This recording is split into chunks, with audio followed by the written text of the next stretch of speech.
Hi, this is Emma again, and welcome to importing and exploring your data. So the first step to any good data visualization is getting the data that you want to visualize.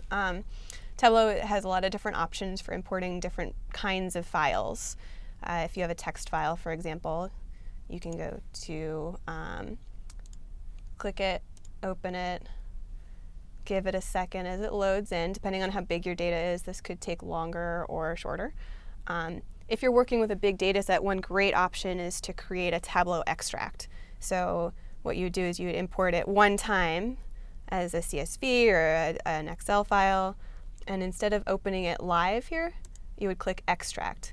Now, when you click into it or update now, it's going to create a new file that Tableau can read quicker. So that's actually what we're going to be using today. I'm going to go back to my start page, go to other files, and now I see this Tableau extract that I created earlier.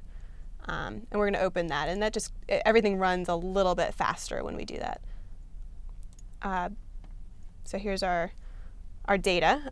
This is a great place to pause and say, do I understand my data? What kind of format is it in? Do I know what the different rows are and what the different columns are, what the variables I'm looking at are? You can also import as a SQL file through R, a SAS file, lots of different options, but we're going to stick here with the Tableau data extract for today.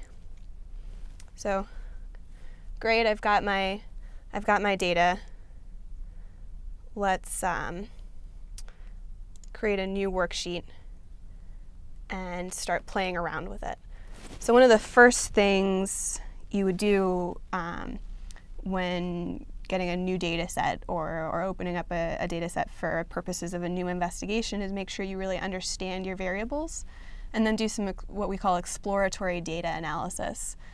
Basically playing around with the data to see kind of what's going on with it, whether you get any cool insights automatically, or whether even if you have a question that you're very targeted on, it's a good idea to really understand what's going on before you get to it. So one of the things I like to do first is take a look at my measures and dimensions. Tableau calls them measures and dimensions. I think of them as numeric and character variables. So the numeric here, some of them are pretty obviously numeric. So like a loan to value ratio is just it's a ratio, it's a number. But some of them are a little bit more confusing. So we've got this number of borrowers on the loan variable, which I drop in. I can see that the sum of the number of borrowers on the loans is, 300,000, but what does that really mean? I think what I'd rather be able to see is number of borrowers as a category variable. So to do that, let me just remove this real quick. I can take this number of borrowers, drag it up to dimensions, and now it shows up as a character variable. When I drop it in, I see that it comes down the side here as different categories, and I can say, for example, take the number of records, drop it in, and I can see that I have 87,000 loans that only have one borrower on the loan.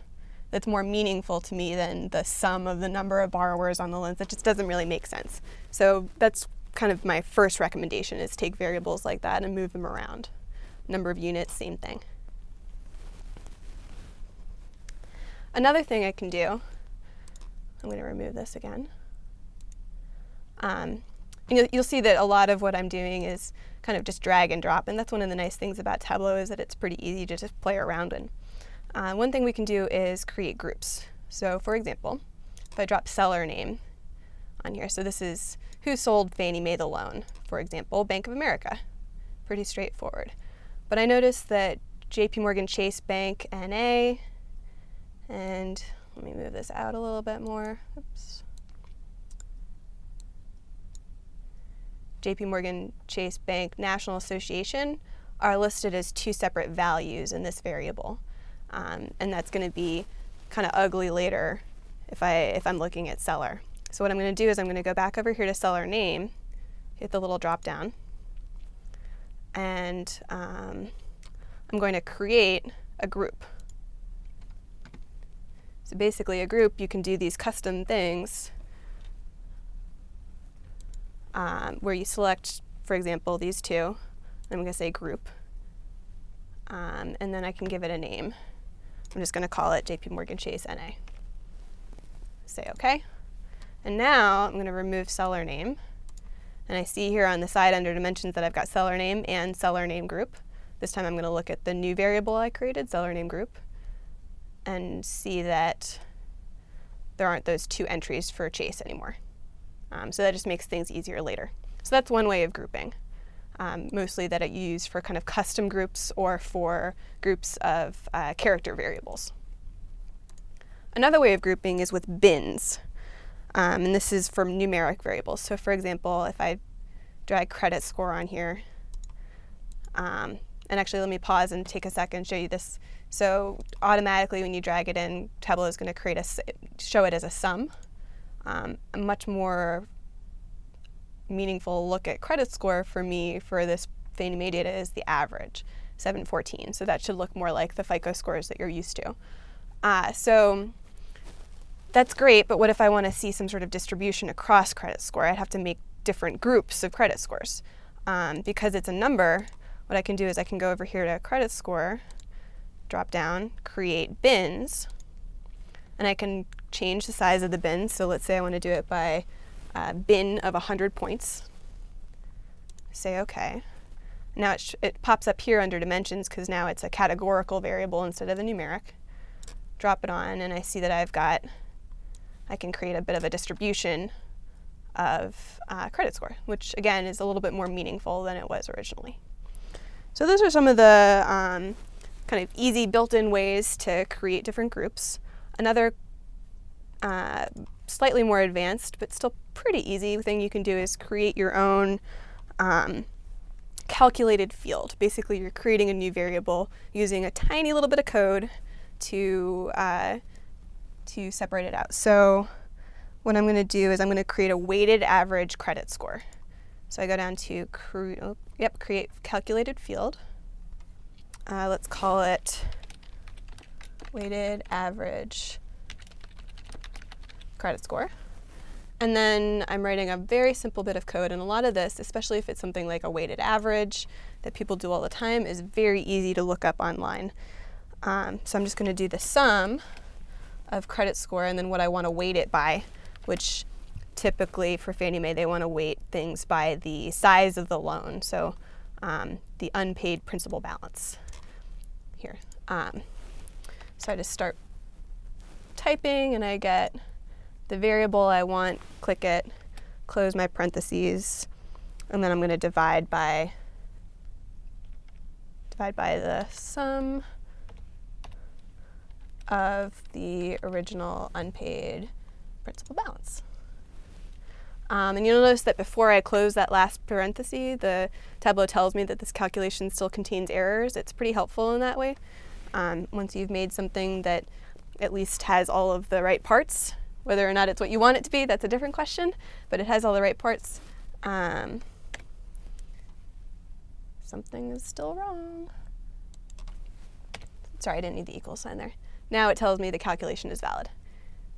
So that was, I guess, a pretty good illustration of how it can help. All right, so I click OK, and it shows up here under weighted average credit score. So let's compare. So I had this original credit score was 714. Now I'm going to drop in my weighted average credit score as well, so we can compare them, 715. So you see that the calculation is working. So another thing we might want to do with our exploratory data analysis, after we've kind of cleaned up our variables and gotten them all into a state that we really feel like we can use them, is do some maybe statistical analysis. A common thing you might want to do is create a scatter plot. So one thing I might have a question about is how closely correlated are credit score and debt to income ratio, or DTI. So what I'm going to do is I'm going to drop credit score and DTI on here. But that's not a scatter plot, clearly. What we need to do is get the individual records on here, so we have all of the data points showing, not just the averages or the sums. And the way I'm going to do that is I'm going to take this loan identifier. So most data sets are going to have a key variable identifier. I'm going to drag it, Tableau thinks it's a number, which it's not. I would never multiply an identifier by another identifier. So I'm going to move it up to dimensions. Find it again. Drop it on the chart. So now I see, actually I wanted to see it this way. So now I've got a scatter plot. These are all the loans in my data set, and it's pretty huge. Maybe I want to add a trend line. And when I mouse over the trend line, I can see the p-value, which is significant, as well as the equation. So this is a great way to start doing some kind of simple statistical analysis as you explore your data.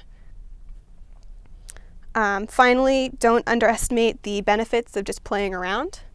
I think one way to learn Tableau and one way to learn a data set is just kind of see what pops up and drag things around and cross different variables. And Tableau is so fast that you can do all of that really easily. So now that you know your data, you can start to use it to tell a story. Check out the next module called Visualizing Your Data for more.